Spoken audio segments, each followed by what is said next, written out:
네, 토끼자 꿀정보 시간입니다. 밥 중에서도 가마솥에 한 밥이 가장 맛이 좋습니다. 하지만 가마솥은 워낙 크고 무거워 일반 가정집에서 쓸 수는 없죠. 그래서 가마솥과 같은 무쇠로 만든 주물 제품이 많더라고요. 네, 크기도 작아졌지만 색깔도 다양하게 잘 나오고요. 무엇보다 깊은 맛을 낼 수 있다는 점에 많은 주부님들이 애용하더라고요. 오늘 정지주 기자와 함께 주물의 모든 것 알아봅니다. 네, 말씀하신 대로 주물은 그 무쇠로 만든 거예요. 그래서 네. 일반 냄비나 프라이팬보다 무겁습니다. 네. 뚜껑까지 무거워서 그냥 들려고 했다가는 손목 다치기 십상이에요. 하지만 그 무게가 음식의 깊은 맛을 더하는 이유였습니다. 바로 압력과 열 전도율을 높여주고 식재료의 수분을 꽉 잡아줘서 재료 본연의 맛을 잘 살려준다고 하는데요. 그 주물에 대한 다양한 정보를 오늘 담아왔습니다. 요리할 때 조리도구에 욕심 좀 내고 싶다는 분들 많으시죠? 괜찮은 도구가 있어야 전문 요리사 땀치는 실력도 나올 것 같고요. 그래서 요즘 주물이 인기몰이 중인데요. 서울의 한 주물 전문 매장입니다. 주방에서 자주 쓰는 프라이팬부터 냄비, 액세서리까지 종류도 크기도 정말 다양합니다. 주물 사러 온 소비자들 꼼꼼하게 제품 이모저모 살펴보는데 소비자들 주물에 대해 얼마나 맛있게 알까요? 된다고 하더라고요. 다른 냄비에 비해서 요리를 할 때 따뜻함이 굉장히 오래 유지된다고 하더라고요. 주물은 작은 가마솥이라고 할 수 있습니다. 가마솥 만드는 방식과 똑같이 무쇠를 녹여 여러 가지 틀 속에 부은 뒤 굳혀서 만드는 건데요.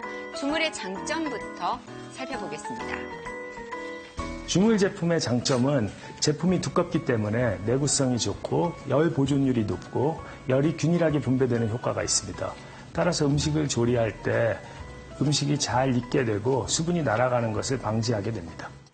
그 주물의 능력을 한번 살펴볼까요? 유리, 스테인리스, 주물 냄비를 가지고 몇 가지 실험을 해보겠습니다. 우선 끓는 시간 비교입니다. 똑같이 물 300ml를 붓고 끓기를 기다립니다. 가장 먼저 끓은 건 주물인데요. 1분 53초가 걸렸습니다.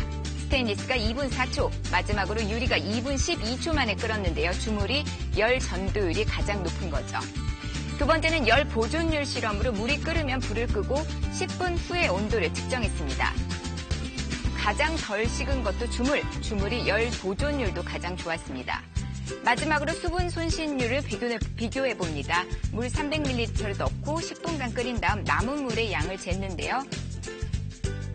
주물이 150, 스테인리스가 90, 유리가 110ml 남았습니다. 주물에 물 가장 많이 남아서 수분 손실률이 제일 낮았습니다.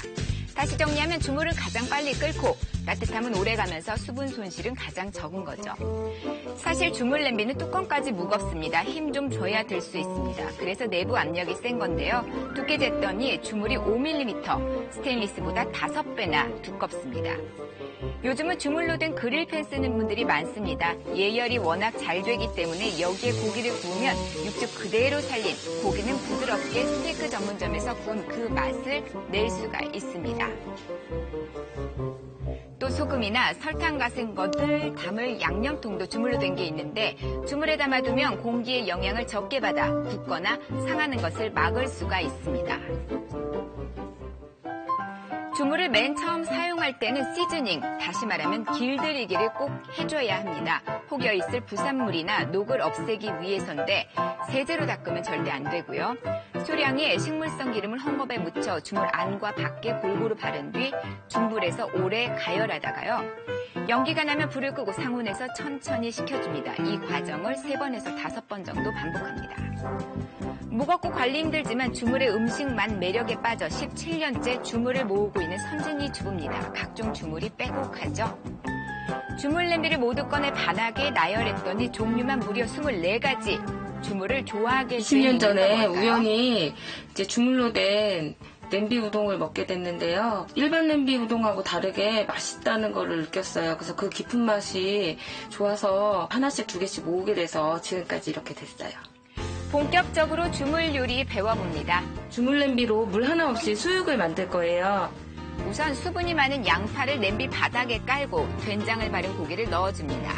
누린내를 잡아줄 마늘과 생강, 월계수잎, 파를 넣고 마지막에 고기를 부드럽게 해주는 사과를 올려 뚜껑을 닫고 50분간 푹 끓입니다.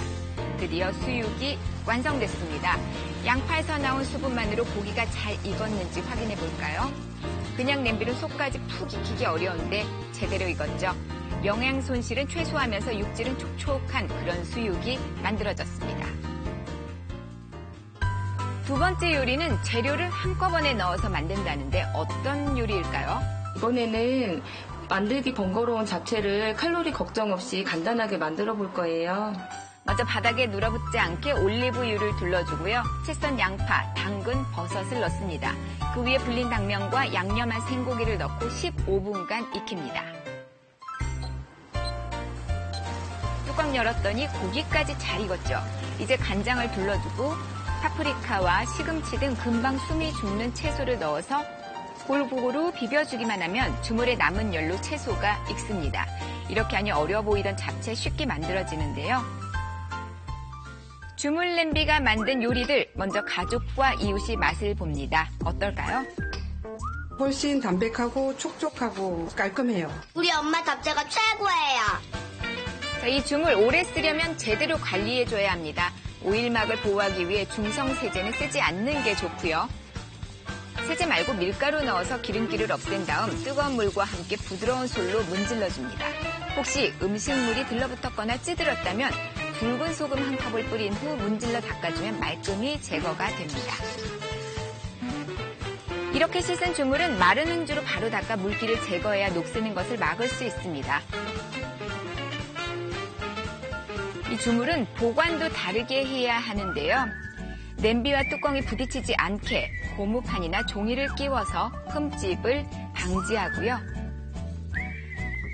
바람이 잘 통하는 서늘한 곳에 보관하는 게 주물을 오래 사용할 수 있는 비결이라고 합니다. 주물은 관리만 잘하시면 평생 사용할 수 있어요. 한번 사용해보세요. 주방의 만능 제주꾼 주물, 장점을 잘 이해하면 요모조모 활용도 정말 높을 것 같습니다.